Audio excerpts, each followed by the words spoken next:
Hello చిన్న గుడిలో ఉన్న చెప్పు అర్జెంటా చెప్పు ఏం చెప్పు. తన ప్రభువులను కాపాడుకోవడానికి పాతాళలోకానికి చేరుకున్న ఆంజనేయ స్వామికి సగం మొసలి సగం వానర రూపంలో ఉన్న ముఖద్వారం వద్ద కాపలా కాస్తూ కనిపిస్తుంది.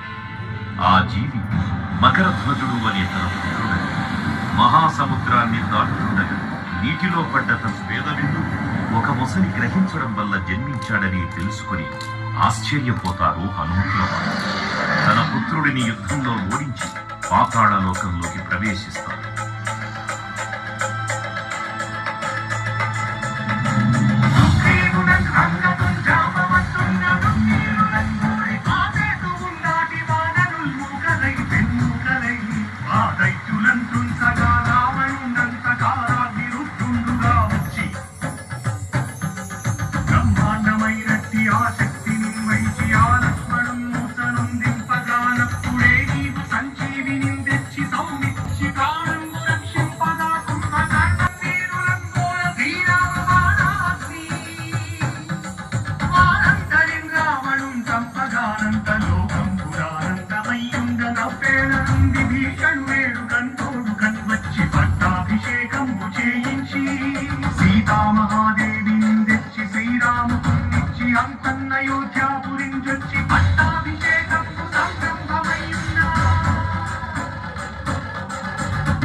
పాతాళ లోకంలో అడుగుపెట్టిన పవనపుత్రుడు మహిరావణ మరియు అహిరావణ సోదరులకు భీకరపు